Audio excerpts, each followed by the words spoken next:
October 21st Blue Springs City Council meeting. We're going to have an invocation by Alex Duval, the youth pastor at Blue Springs Church of the Resurrection. Then Councilmember Erickson will lead us in the Pledge of Allegiance, if you'll stand with me.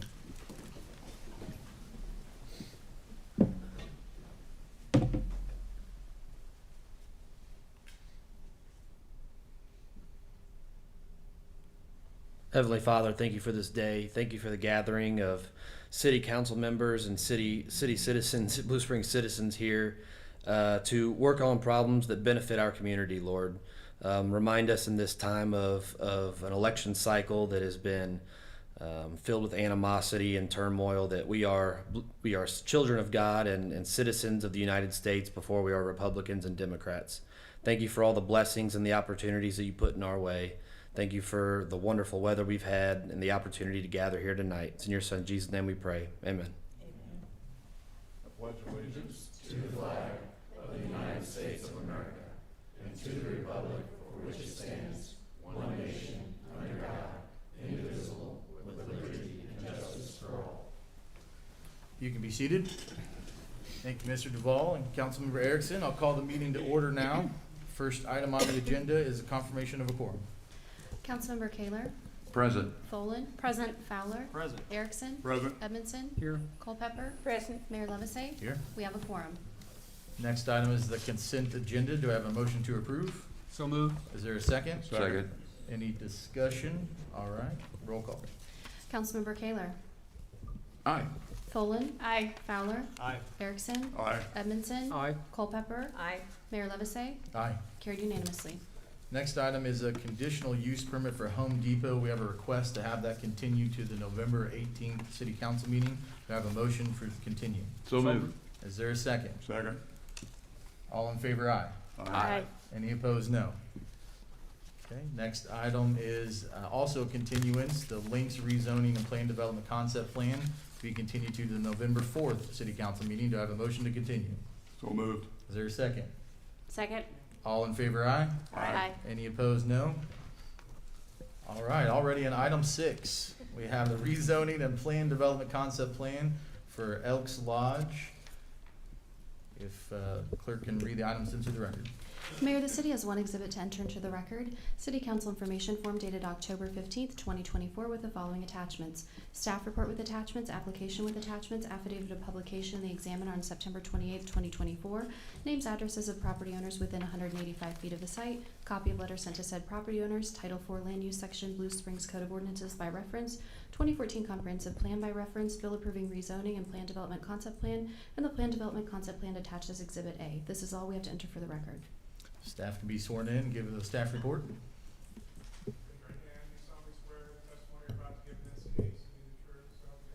I do. All right. Christopher Willis, 903 West Main Street, on behalf of the city.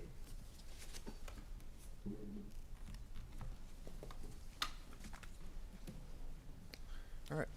Before you this evening is a request to rezone 3.84 acres of the Elks Lodge property at 200 Northeast Brizadine from RE Residential Estate to PD Plan Development, and an approval of a plan development concept plan to allow for the private club use of an existing barn, accessory residential dwelling, accessory recreational vehicle parking land uses, and all permitted uses within the SO Service Office zoning district. The proposed allowance of SO permitted land uses within the PD zoning district is intended to provide continuation and consistency between the proposed PD zoning district and the adjacent property to the south. The adjacent property to the south is owned by the Elks Lodge and is currently zoned SO. The intent of the Elks Lodge PD zoning and plan development concept plan is to allow for the unique mixture of land uses currently existing on the property and the unique location of the property on Brizendine Road and surrounded by Adams Point Golf Course, and a mere surface office zoning district on which the existing Elks Lodge is zoned, and allow for limited accessory uses. The property is located in the Adams Dairy Parkway overlay. The proposed rezoning request is to only change the base zoning from RE to PD. The ADPO will remain and will not be affected by the change in base zoning. The first request is for a rezoning. Let me go ahead and show you guys a map here.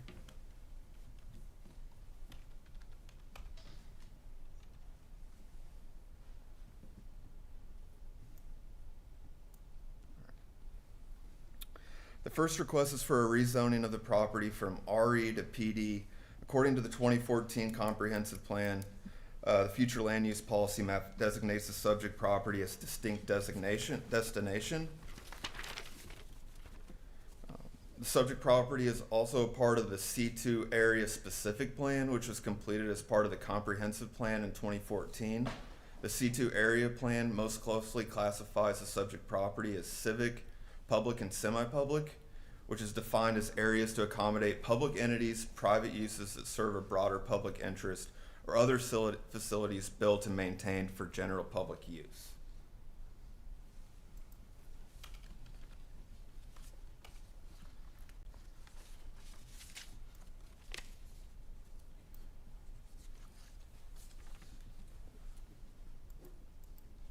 Show you guys a better layout of the site plan.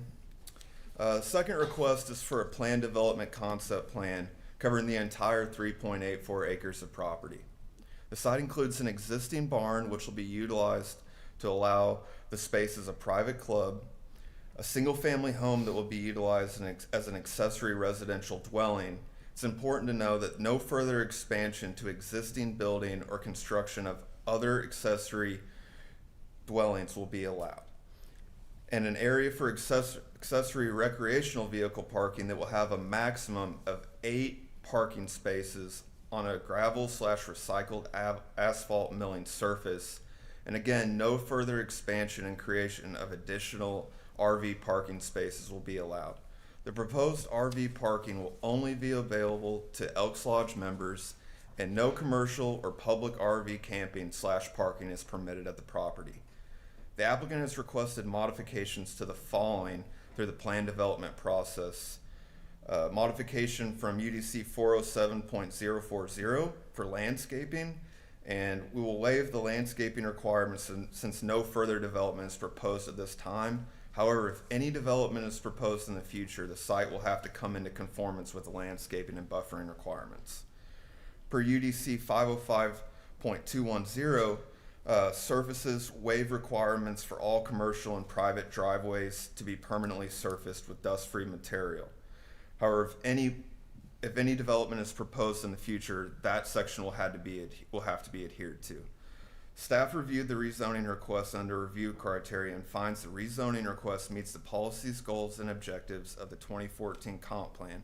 Staff has also reviewed the PDC plan under the review criteria and finds the request meets the intent of the UDC code.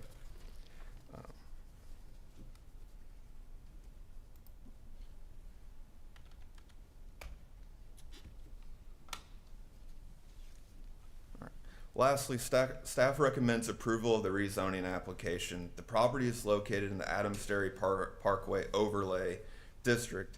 The proposed rezoning request is again to only change the base zoning from RE to PD. The ADPO will remain and will not be affected by the change in base zoning. Staff recommends approval of a plan development concept plan with 3 conditions. If further site development is proposed in the future, compliance with the UDC will be required. And I'd be happy to answer any questions you have. Is there any questions for staff from the council? Yes, sir. Councilmember Erickson. On section 2, items 1 and 2, are there existing motorhome or recreational vehicle sites there now? I actually don't have that answer at this point, so I'd probably defer to Mike. Okay, yes, Yes, there are current RV parking spaces there now. There are 8 of them, there are 8 now. and there are hookups to those spaces.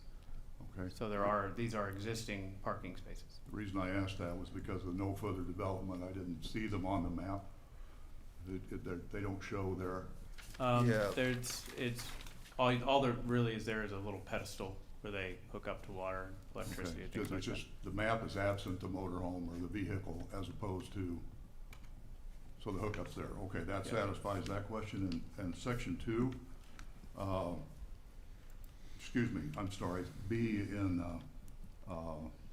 number 1, where it talks about dust-free material.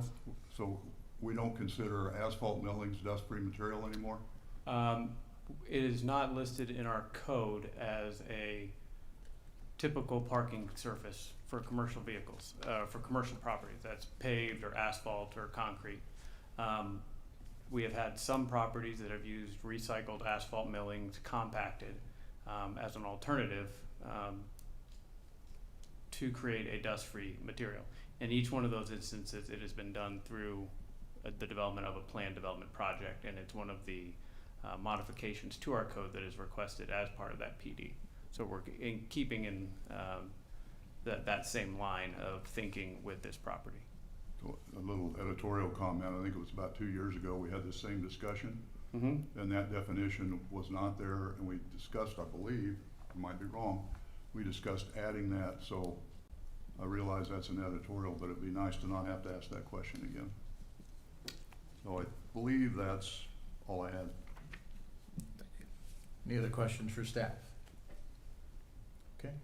Is the applicant present, want to come make a presentation, answer any questions? No? You guys are good? Okay. Then I'll go to the audience. Does anyone in the audience like to speak in support of? Support of. In opposition to?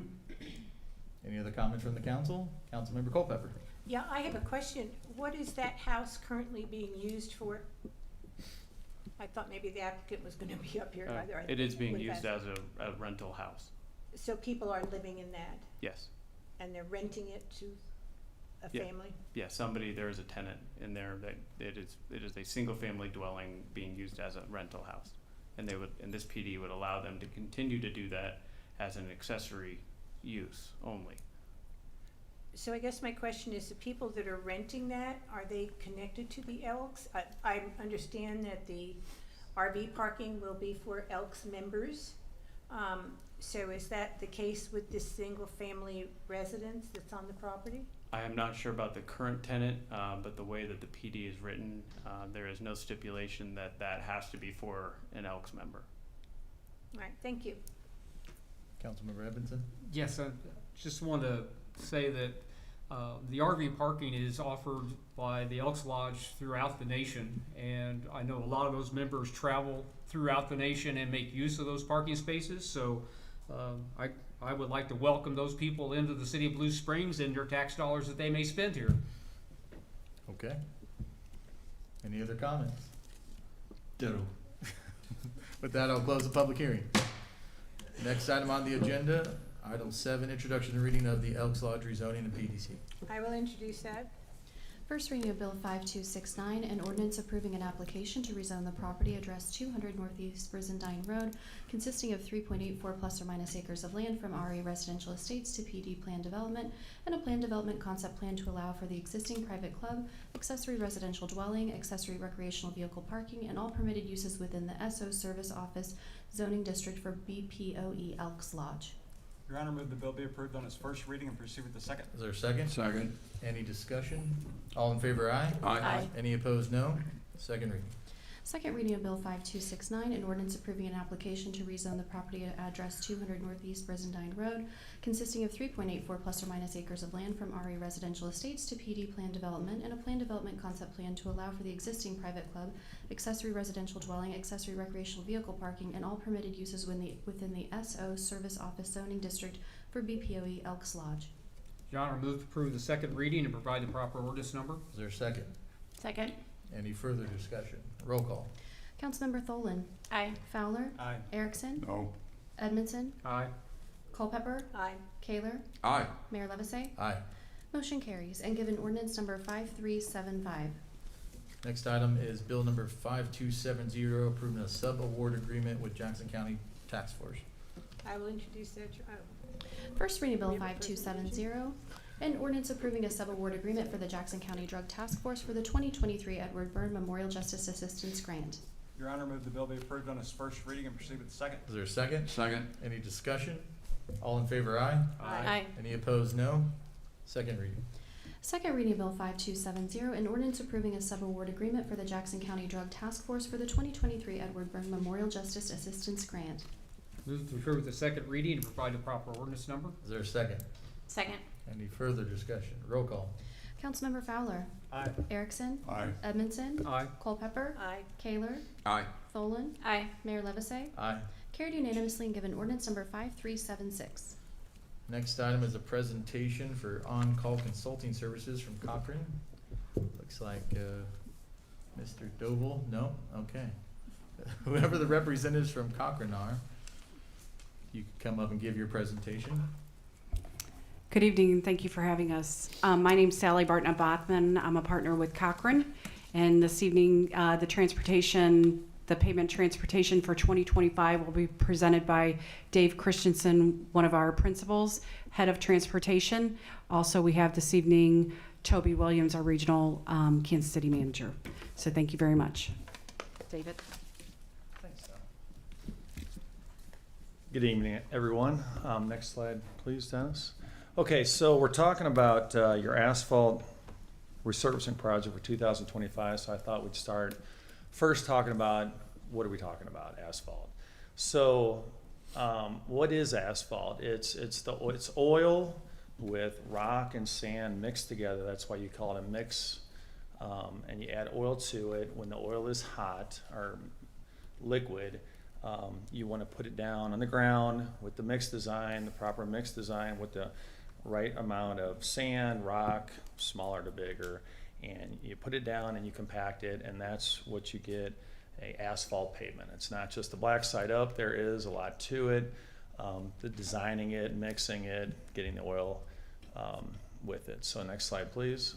So again, the oil is the glue that holds it all together. And what happens over time is when you first put it down, I'll show you some pictures of some roads that are nice and black. At first they're very black, and then they oxidize, they turn gray. The reason for that is because over time with the sun's ultraviolet rays, with the cars driving over it, you lose that top skin, that top oil on top. And what happens then is over time, and let's just say 10 years, that black oil rubs off, erodes off, and then you get these little micro voids in your pavement, and the water gets to the pavement and starts getting those micro voids. You get all these freeze thaws. We have a lot of freeze thaws in Missouri, and then it starts to break up the pavement. Next slide, Dennis. So this is just, it's hard to see, but what you're looking at is an oxidized pavement. It's still in good shape. You lost your skin, the oil, and what you're seeing is like your limestone white aggregate, and that's what you get right there. So what you really need to do on a preventive pavement maintenance plan is to crack fill and slurry seal or micro seal, whatever you want to do. And when you don't do that, and I'm not saying that you should, just next slide, please. We'll get what I'm trying to say. What has happened to your pavements is that the water gets in there, you get your freeze thaws, it starts to break it up. And that's when you get to the point of pavement deterioration, and that's where we're at the point of it's time to mill and resurface your roadways. So that was my attempt at trying to tell you what's happened. So Cochrane, what we've done, we work with a lot of cities doing pavement-wide paving plans. And City View City, we did something very similar to what we're talking about doing with you guys, where we paved a majority of the city in 2023. Next slide, please. Warren County, we're in our third year of doing major resurfacing projects like we're talking about. Next slide, please. Here's another one in City Pacific. I just want to show you some roads that we've done here recently. So this is what you guys approved for a bond issue. It's about 35 miles of roadway. You can see all the green streets. I know it's in your packet right there, all the roads that were in there to do that. So you know about that. That's what's planned to be done this year. Next slide, please. And I have some pictures here of what some of those roads look like. So there's Willow Tree Drive, and it's coming apart. It needs to be done. The reason I showed this is Willow Tree Drive again.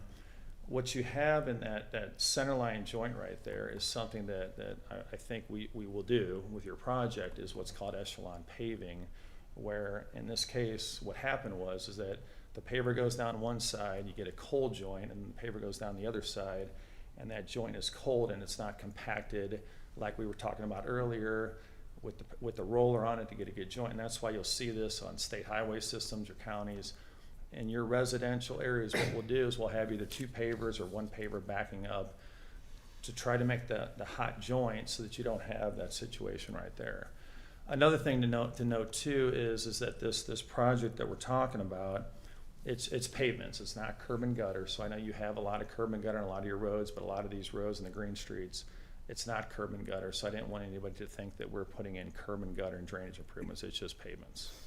Next slide, please. Here's Eugene Street. Just another picture. It's kind of hard to see, but it's in bad shape. And what we'll do first before we mill it is we will go through, and the contractor will perform pavement repairs as needed. You kind of see it here, but it's kind of hard to see. So after it's milled, whether we do an edge milling or a full width milling, which we won't know yet until we core the pavements, then the pavements will be repaired before we do the leveling course and the overlay. Next slide, please. Just another picture, 13th Street. Again, no curb and gutter. We're not planning on putting curb and gutter in. Just want to be clear on that. Next slide, please. Here's just another picture of one of the green streets, Washington Drive. It's kind of hard to see, but it needs to be done as well. Next slide, please. So, you guys, we had, when we were talking to staff, you guys had your streets with the green on it, and we ran the numbers, and we saw that we could do all those green streets, I think, and I know, for about $8 million. And that's with milling, that's with a leveling course, that's with a 2.5-inch overlay. It'd be a very good street. But the other thing I noticed too, looking at your map, was that, you know, there was some gaps in it, where if you're gonna be in the neighborhood, in the area, you should really do the cul-de-sacs while you're paving by. You don't want to pave a road and then come back next year and pave a road right adjacent to it, drive over it, tack everywhere. So that's why you're seeing your picture in the next slide will show you the green streets plus the orange streets to fill in some of those gaps. Can you go back one, Dennis? Or go one more forward. No, forward. I want to see the, yeah, so, okay. Anyway, the map with the orange streets now is 52 miles. And we're thinking we get the whole thing done for about $10 million with the orange streets added too. What we'll do, next slide please. I'm not sure where we're at in the project. Okay. So, and again, what we're gonna do, what we wanna do, and one of the supplementals tonight is the first thing we need to do is go out there and core the streets. Core all the streets to figure out what is the thickness, what are we gonna do. If the thickness of the road is 3 inches, we don't wanna go out there and mill 2 inches, just have an inch of asphalt. You wanna know what it is so that we can also know how thick to mill, we can edge mill, and in other words, we're gonna be going out looking at every single street and making an assessment based on whether there's curb and gutter, no curb and gutter, and what needs to be done. So this is the cost estimate. I think it's in your packet and showing your partial depth pavement repair. There's also gonna be some striping, but I don't think a lot. That'll be in there as well. That's all covered in your contingency and things like that. So this is the overall plan for the streets that have the green and the orange map. Next slide, please. So the schedule, the one thing that's key here is that to get the best pricing for your project, ideally you want to open up bids in the wintertime. You don't want to wait till June or July to open up bids, because that's when all the contractors are very busy, and you're going to get higher unit prices if you bid it in the summertime or later in the spring. So this is the schedule that we've created to get this project done. It's a big project. I think it's, what was it, 70-something thousand tons of asphalt. And so in November, December, the very first thing we were going to do is go around and core the streets to figure out what we have, go around and figure out what, based on the cores, what are we going to do, how much we're going to mill, we're going to do an edge mill, full width mill, what are we going to do, and then line out where the repairs are going to be, and then we will work on putting together the bid package in December, January, with the and the specs in January, with the idea to go out to bid no later than hopefully the end of January, beginning of February. Open up bids in March. You'll get great unit pricing. It's a huge project. You guys will then award the contract if it comes in good, which it should, and then start paving as soon as possible, which would be May. And it's probably going to go till October. It's a lot, and get it done before it gets cold again, before leaves fall, before it starts raining. So this is the schedule to get this project done. And I think that's all slides I have. Anybody have any So, questions for Mr. Christensen? Councilmember Erickson. So I think two questions, if you don't mind. How did we pick up the orange numbers? that was me going through looking at the greens, and I was at 8. You guys had 15 million on your bond issue, and I talked to staff about it. And I don't even know if I talked, I just, what I did is I looked at it, and there was some oranges on there that if you're going to pave this section of roads, you really should pave these other ones while you're there, so you avoid additional butt joints. Okay. You're gonna come back next year anyway. For example, if you live on the corner street, and then we pave your side street this year, then next year we come back and pave your other side street, we're gonna destroy what we did last year. There's tack everywhere. And what I'm trying to do is, it's what I call a grouping concept, is try to get it all in a group so that we have no cold joints, those joints we were talking about down the center line, and butt joints, and pave the whole area at one time. Get it on the same kind of paving schedule, the subdivision on the same paving schedule. It's better than coming back every other year and doing a block here and a street here and a street here in the same area. So that's what I was trying to accomplish. Now I know that once we get into it, once we core the pavements, and I know I already talked to Dennis, we will make some adjustments, and some roads that we're showing in the orange may not have to be done. But from a bird's eye view, it looks like it should, but if it doesn't, we won't. And then my idea, or my thought is, it's a $10 million project. We get really good. So let me talk real quick about when we bid the project. My estimate, I'm showing, what am I showing? I got the wrong estimate with me. What am I showing, $93 a ton? I'm showing $93 a ton, that's my estimate. I'm hoping, since it's such a big project, $92 a ton, that you guys might get it for $82 a ton. So the prices are gonna come in really well because it's such a big project, because you're opening up bids in the wintertime. And then what we'll talk about is adjustments if we need to, doing more streets hopefully if we need to, that need to be done, that are, you can look at that map and see, I mean, I can show you even on that map, there's some more streets that should be done while you're out there. You're paving a road, there's, you know, the street going this way, that one should be paved too. It's in the same condition as the one we're paving, and avoids that butt joint. So that'll be a discussion I want to have with staff. We're going to talk about it, let's just say later in December, and we'll bid it the way we're bidding it. I'm talking about after the bids are opened. If the bids come in really good, it might be the time to add even more streets in, maybe. Can I have one follow-up? Go ahead. So I'm seeing, the taxpayers voted for a $15 million project, and I'm seeing we went from 35 to 52, so rounding up to 11 million for 52 miles, and if I do the simple math and multiply 52 miles times 15/11ths, I get 70 miles. Now that may be a staff issue, but is it fair to make the assumption that with these numbers, we could step into the moderate or really not so bad streets, and if we wanted to spend the full 15 million that was approved, we could maybe get as many as 70 miles done? So Christine asked me that, she's like, well, can we do the 15 miles, the 15 million? And I kind of panicked because I'm like, well, you've already given me a scope with the greens, so that's easy. In other words, we know the project, and then we're adding on a few oranges here and there, right? But if you say, hey Dave, let's do a $15 million project, well now we just don't have the time to do that, to go out there and find all this. It's not, there's plenty of roads that need to be paved. Okay. Plenty. But to spend, and that will take time. I mean, you really gotta go through the whole city again and really rank them and see which ones need to be done to do it. And I just think that we talked about, that really you guys should do next year. Because the reason for that is it gives us all more time to go through and assess and come up with a brand new map. We'll do blue streets or whatever. And we'll have the green streets on there and the orange streets and what we did and the new ones.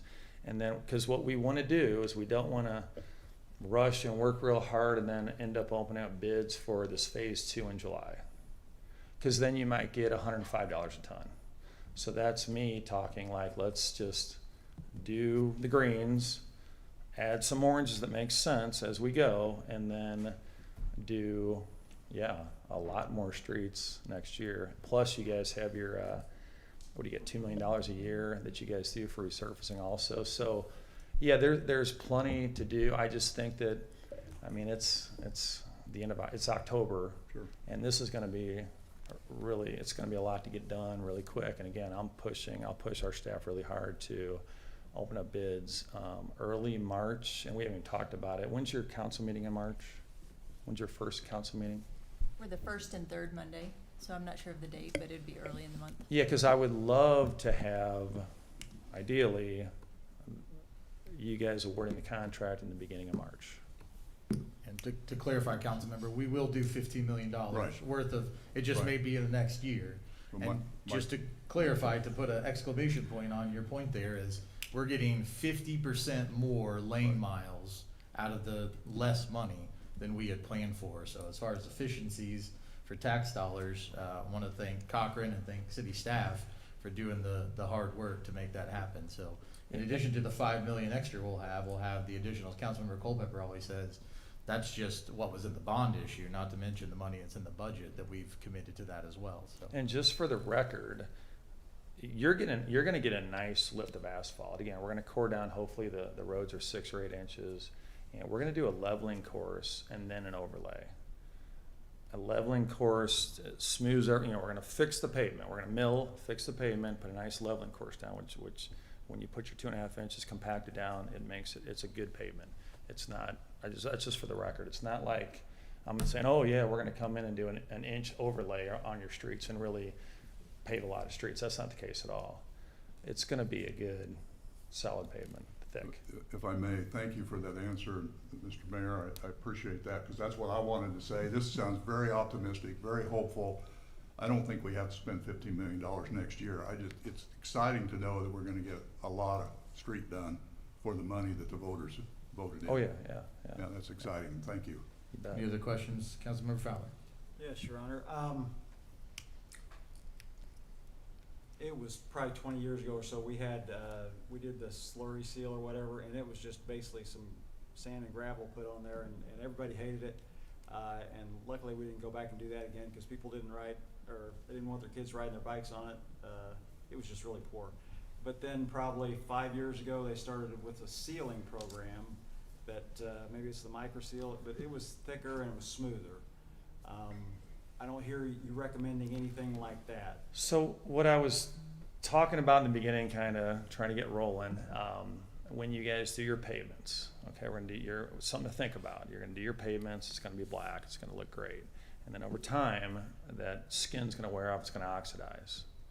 And what we need to do is we need to, number one, fill the cracks so that the cracks don't get bigger. That's a necessity, and I don't know if you guys do that, but that's something you need to start doing. You did here for sure, because it's so bad, you had to right there, but I'm talking about regular crack filling. You need to have a program for that, and then what you need, some cities do slurry seal. The problem with slurry seal is the cure time's 24 hours.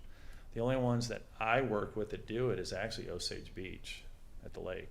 They actually slurry seal, and it's the cure time. So you have to, okay, so when we pave this road right here, and if you live in one of these houses, you will be out for, at most, maybe 2 hours, but we'll say 4. So, and you'll know it's coming. Because what happens is we'll tack it, and then the paving train will come through, and we'll roll it, and then it's before, you want it to cool down to, let's just say 180 degrees, and then you'll be able to get out and drive on the road, no big deal.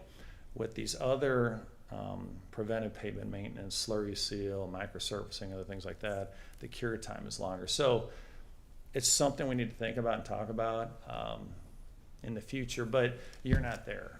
You guys really need to resurface your roads, and then once you get all your roads resurfaced, get them up to snuff, then we should really talk about preventive pavement maintenance. This is not really preventive pavement maintenance. This is really, we're gonna fix the road, we're gonna mill it, we're gonna resurface it.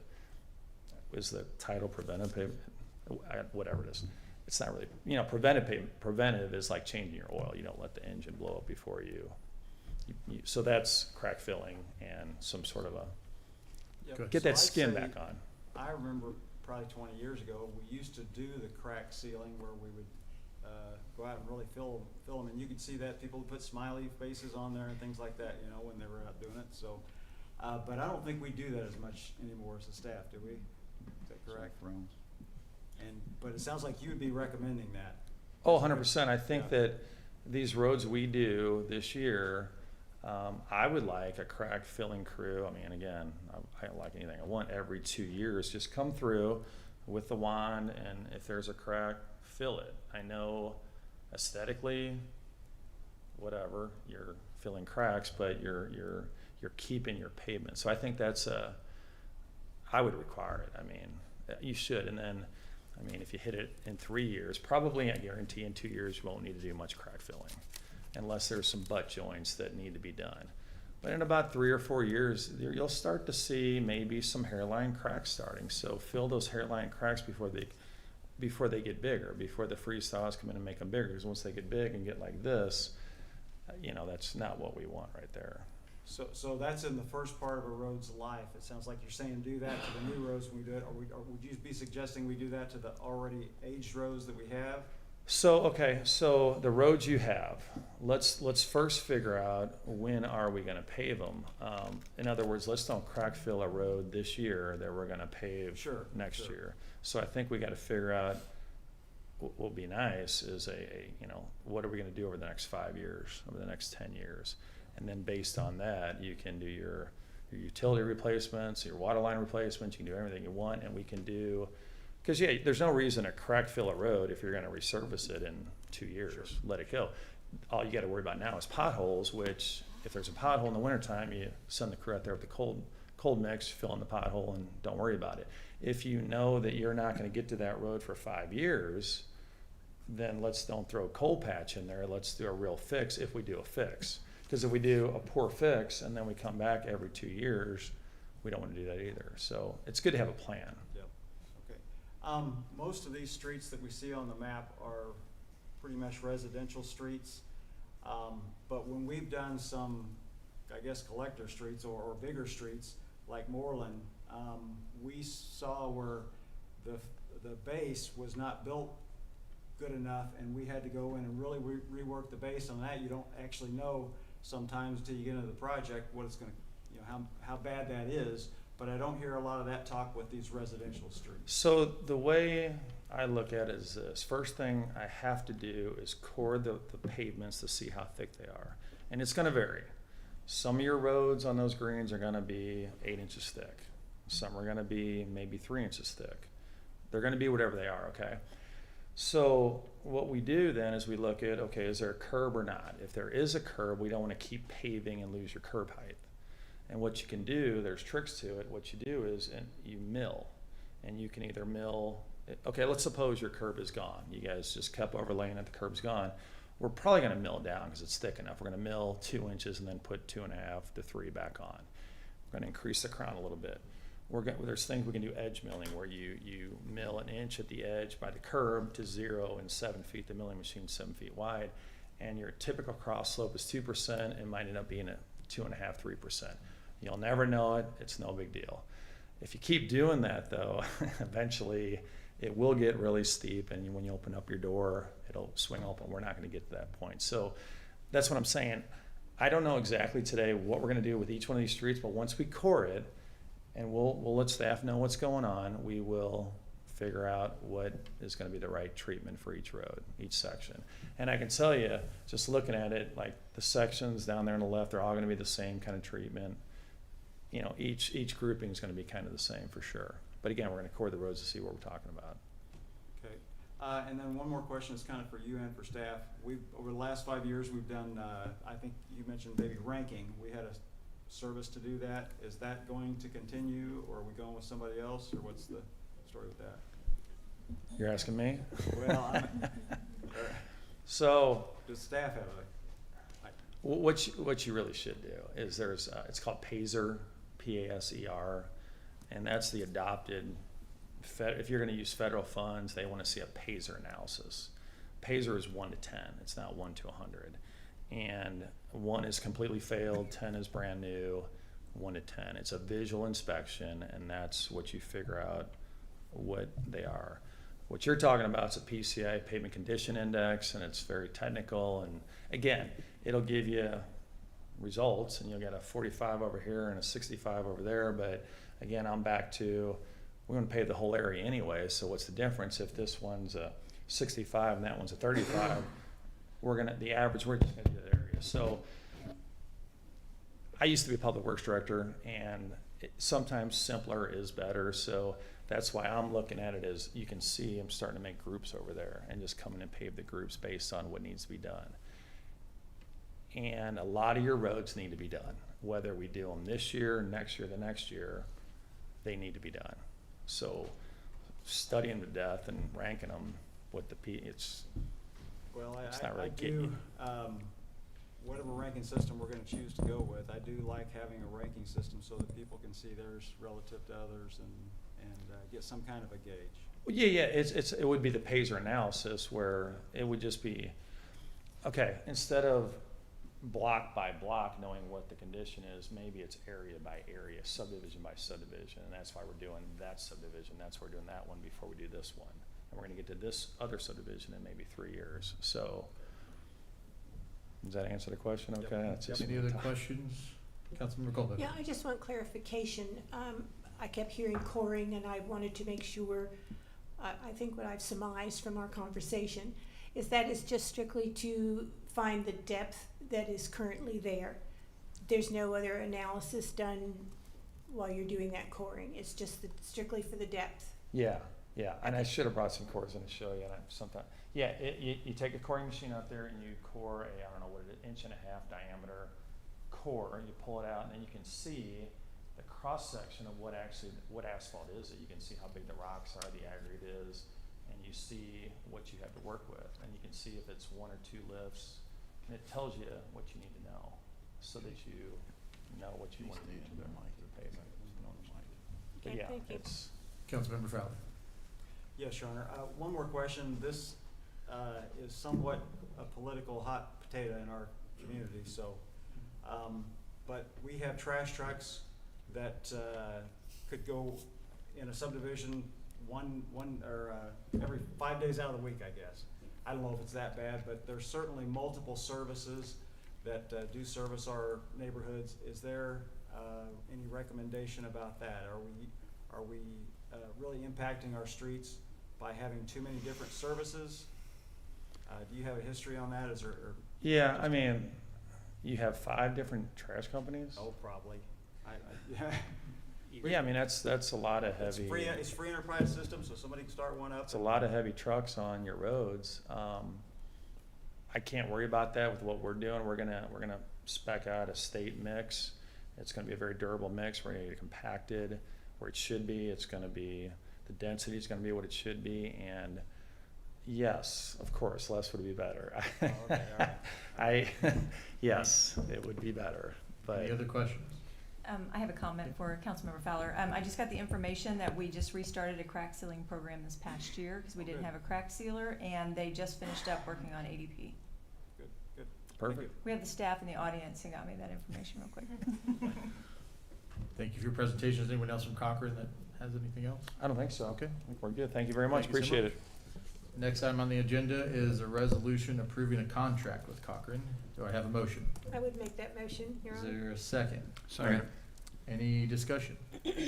Councilmember Edmondson? Well, Councilman Flower brought it up, and I would like to reiterate it. I hate to see us put all brand new roads in and then have contractors come through that dig it up and put in lines. You know, the old part of town is currently being tore up with Spire and their gas lines.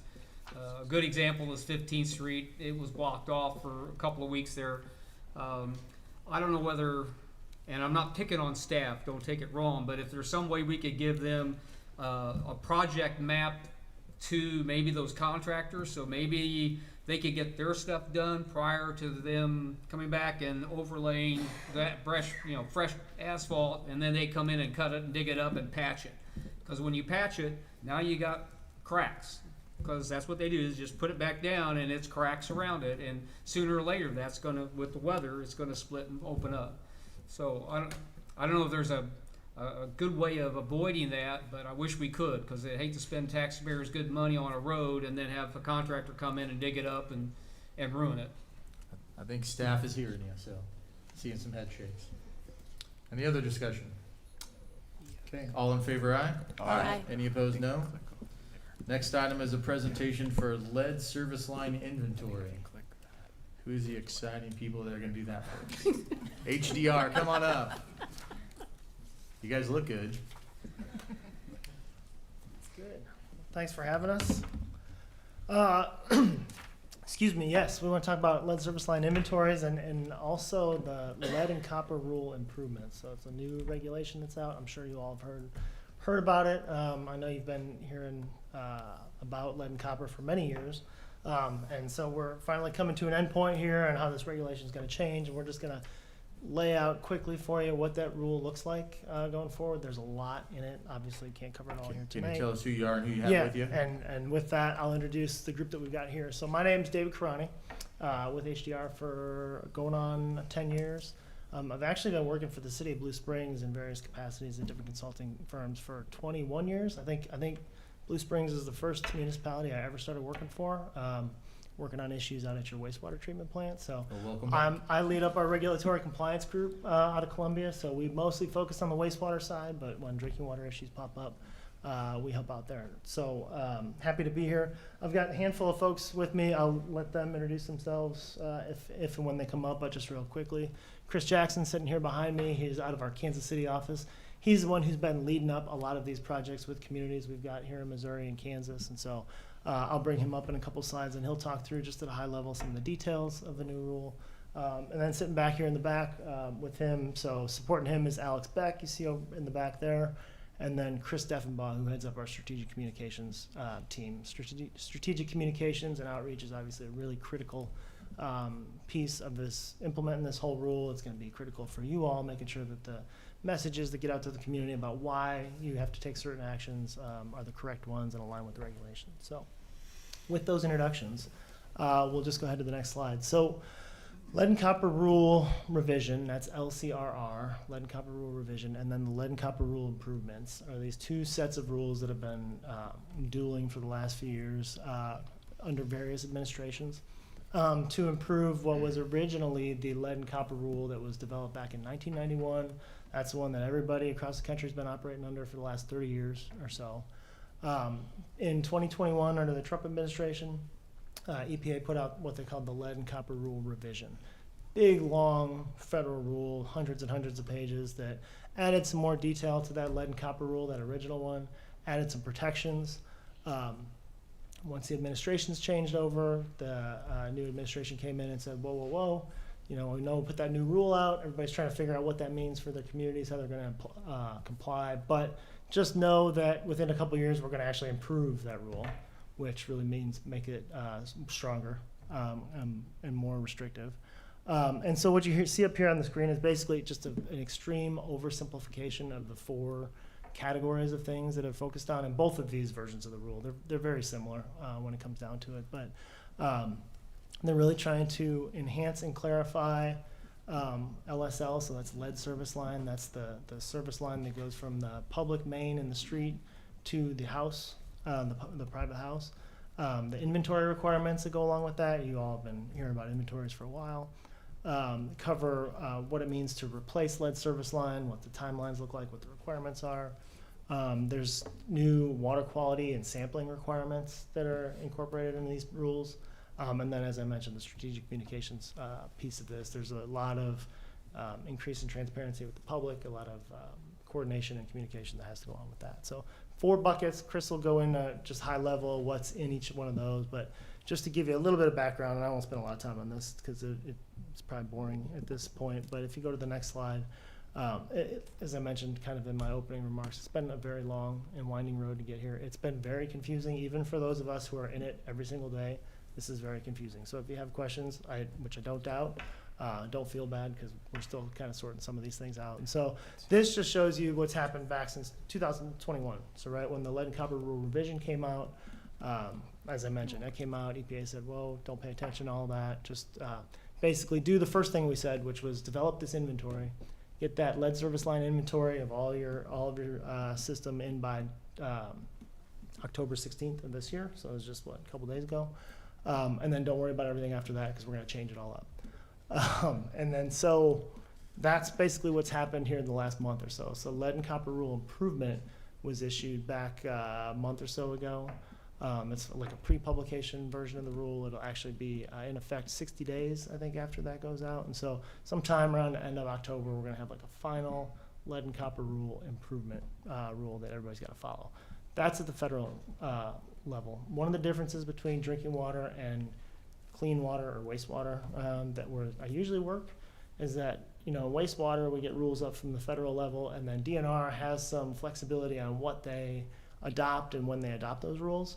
Don't have that flexibility on the drinking water side. So basically what you see coming out of the feds is what's going to trickle through DNR. DNR is really just the implementing arm of those rules, and so there's not going to be a lot of changes as DNR tries to figure out how to integrate these in their rules too. I think that's enough probably on the timeline. Any questions on the timeline before we just dive into some of the details? I will say, so this is finalized in 2024. The actual compliance deadline for all these new things that are in this rule is 3 years from that date, so it's actually 2027. So there's a little bit of time here within the next couple of years to understand what's in those 900 pages that just got published, and what all the dates and procedures are going to be. And just so that you all know, that's what we're here to help you do. So we've got a contract through an on-call contract that we proposed on one to help support you in all of this. So as I mentioned, Chris is here. I'll bring him up. Why don't you come up, Chris? He's going to help lead up some of that work to just help you all navigate through what the next couple of years look like to make sure that you're in compliance and that you're also communicating all this to your public in the right way. So with that, I'll let Chris kind of step through some of the details. Yep. Thanks, David. Yep. Yeah, as David said, name's Chris Jackson. I'm the asset management team lead here in the Kansas City metro area for Missouri and Kansas.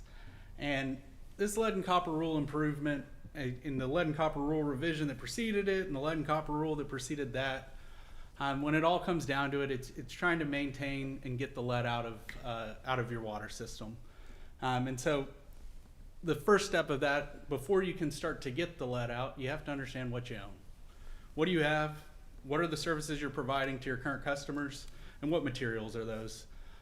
So if we can go we're going to hit on the enhancing and clarifying the inventory requirements. So these changes that have been implemented do require us to kind of dig into those details a little bit more. Can we go to the next slide, please?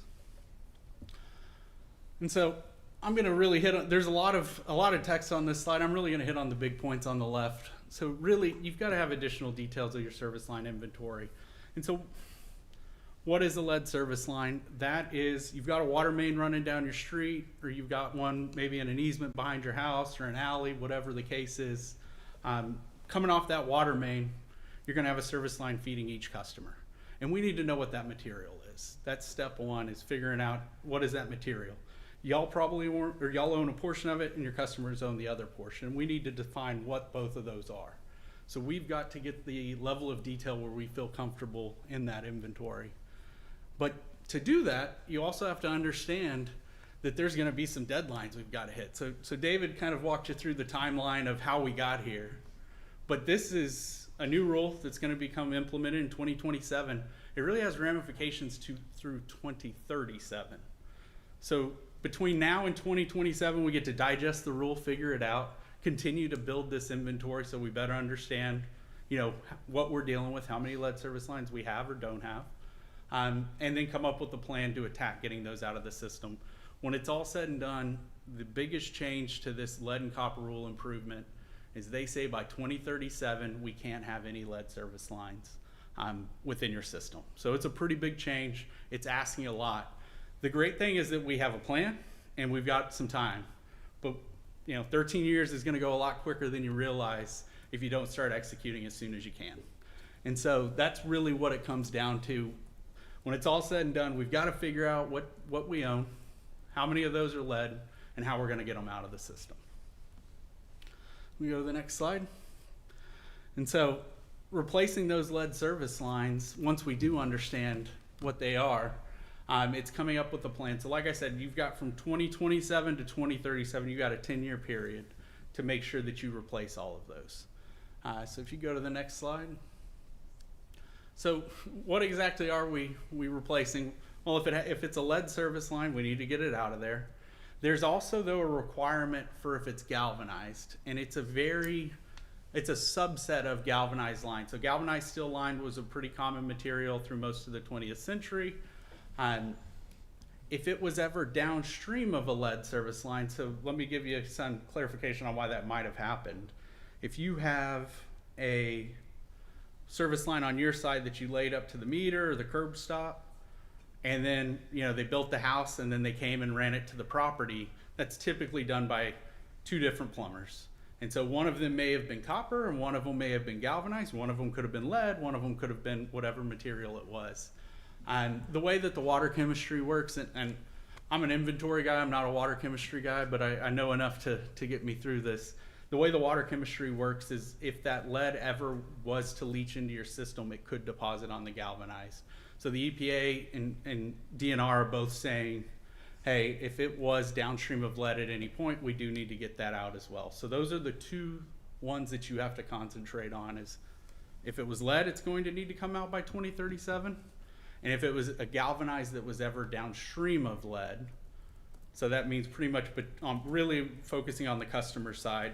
And I know that's the customer's responsibility, but it does have an impact on the community as a whole to understand. And then the other big one is that replacement plan has to be public, and it needs to be able to be easily accessible. So once we develop that by 2027, then that needs to be accessible so people can see, oh, I'm going to have mine replaced by 2031 or 2032 or whatever the case is. So it is a big effort, but it is, right now we have time and we have to start building that momentum to get us to where we need to be. All right, next slide. So so there's two more components that David was talking about that really make up this rule, the rule improvement change. It's also looking at that water quality. So I talked earlier about how if you have a lead line, it could potentially leach into your water system. Well, you can change your water chemistry to make sure that that's not a problem. So going to your treated water source and making sure it has the right chemistry through different corrosive control treatment strategies. And they're very prescriptive. Again, the EPA tells you X, Y, and Z, you need to do this. But there are ways to help mitigate that risk. But the reality is you're going to have to implement a sampling plan. You've already been sampling your water since 1991 or 2, whenever the original rule was implemented. But those requirements are getting a little more strict. So you're seeing that the action level, that's what they call it, is going to drop from really 15 parts per billion down to 10. And if you do have over 10% of your system, when you do your sampling, 10% of it comes back above that 10, on average above that 10 parts per billion, then you have to implement that corrosion control treatment, or you have an even stricter timeline to get the lead out of your system. So one of those things to keep in mind. The other thing is kind of what we've already talked about, just making sure that if that is the case, you've got the plan and you're actually implementing it. All right. And then increasing the transparency with the public. So, the reason we have Chris Deffenbaugh, part of our team here today, I'm going to do his slides, but in case any questions come up, us engineers aren't always the best at presenting to the public, so y'all might have some questions. And when it comes down to it, though, you've got to be transparent. You have to let the public know where they're at, where y'all are at with your plan, how you're going to implement it, and then sometimes you're going to need to provide them additional resources to make it easier for them to take action. So it's going to start with the information about lead. Those are going to be sent out here in the very near future that, hey, we're working on our inventory. Here's what the ramifications are for the fact that we're doing this program, but know that we're working towards getting us, we're in compliance and making sure we stay compliant, and that we're protecting the public. Also looking at, reaching out to just doing public education programs, reaching out to schools, child care facilities, healthcare facilities, things of those nature that are most impacted by having lead as a potential contaminant.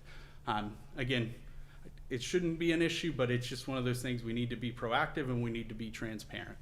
And then there are some consumer confidence reports information that's not currently required, but that will be required to make sure that we have that adequate information. And with that, I'm going to turn it back over to David, since he's much more familiar with some of these funding things, and give him a chance to close this out. Yeah, thanks, Chris. So the other part of this, obviously, that you guys are thinking about probably is how do we pay for it, right? And every time you hear any discussion from the feds about the lead and copper rule or the improvements, it's always followed up by, but don't worry, there's going to be all this money available. And they are making money available. It's typically flowing through DNR and DNR's financial programs that they have set up right now. What you see on the screen or on the screen in front of you is basically what's available now, which is really not that much when we're talking about the size and scope of some of the issues that communities are dealing with. And you guys obviously are not the only ones dealing with this, right? So, you know, in my capacity through our regulatory compliance group, we work a lot with DNR. We are meeting with them every single day. I had discussions with them today about this. I think they're also struggling, quite honestly, with just how to manage this, knowing that the need is going to be huge. And even though the dollar figures seem big, once you start spreading that out across the state, it's not that big. So right now, there are 3 opportunities as we go forward to be thinking about. There's grants to help support some of the inventory development, both now and going forward. You see some of the details up there. And then there's loan opportunities also. So as you start thinking about doing replacements, there are ways to take out some low interest loans to help mitigate some of the impacts of those. Right now, again, dollar numbers are not that big, but it's what's available for right now. So with that, I think that's our last slide. Again, this is an extreme oversimplification of a very complicated topic that I'm sure you all are concerned about, but we're here to answer questions. We'll do our best, and if we can't answer them tonight, we'll come back later and answer them. Councilmember Fowler. Yes, Your Honor. Yeah, that inventory, that sounds like quite a scope of work there.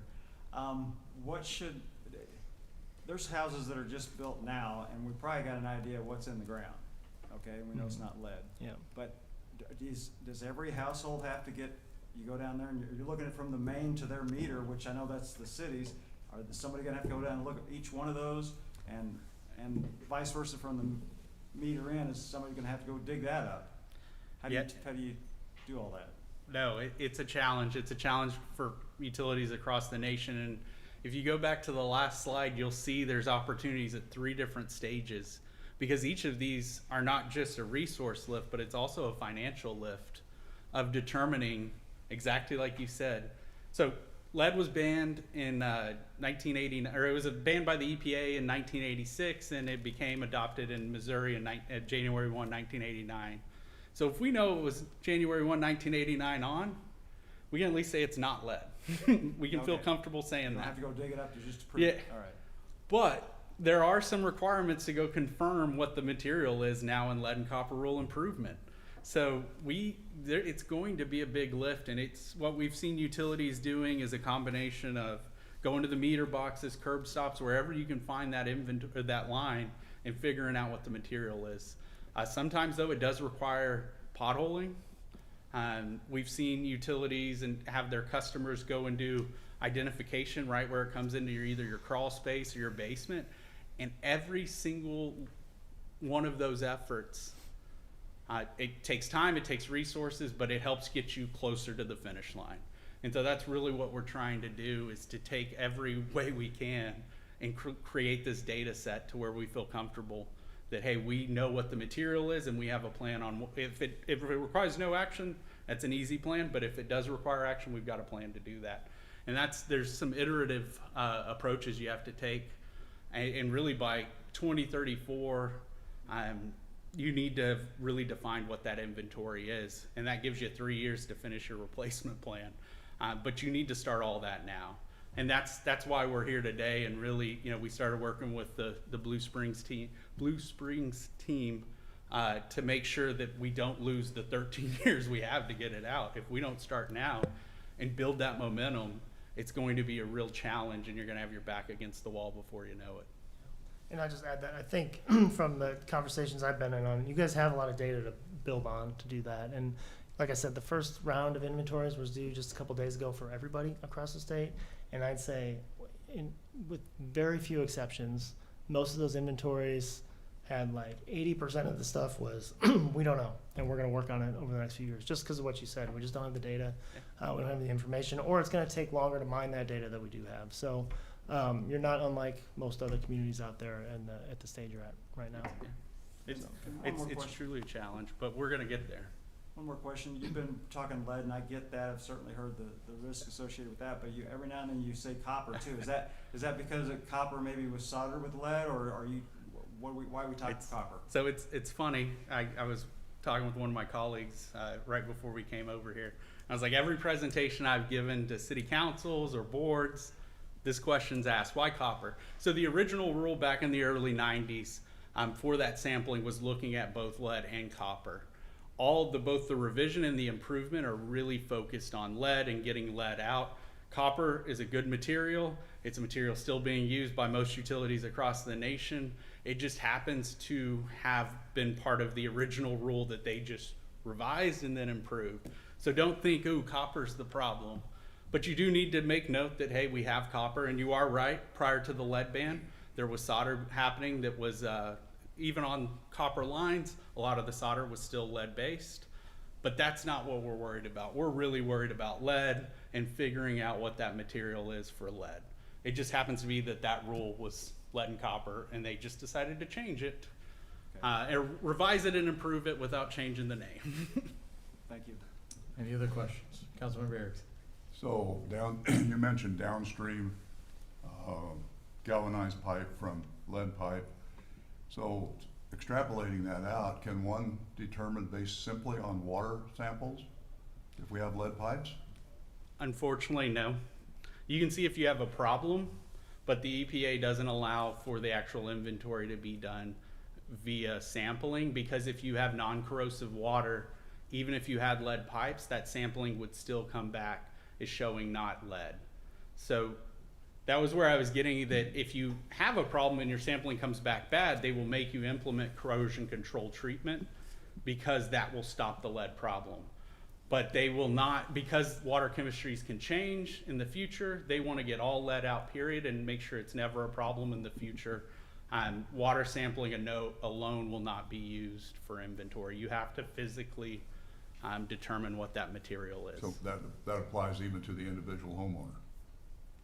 So right now we're only talking about to where it enters the house, but that is a portion that is owned by your customers, and not, you're only owning to the curb stop or the meter, to the property line in essence, and then they're responsible for that other section. And that's again why we brought Chris, and why communication is so important, is making sure they're informed and understanding what the ramifications are and what their options are, moving forward as we work on this for the next 13 years. Yeah, and at the risk of getting too detailed for this, so that was one of the sticking points between the revision and the improvements, was just like, what do we do with the customer side? And there was, I think, some gray area in the revision rule, the LCRR rule that we've been dealing with for the last few years, on what, as a utility, your responsibility is for that customer side. This new rule, the improvements rule, has said that it's anything that you have control over. So it's still a little bit of a gray area, but it leaves the door open to maybe you're responsible for some of those private sides that you have control over, however that's defined.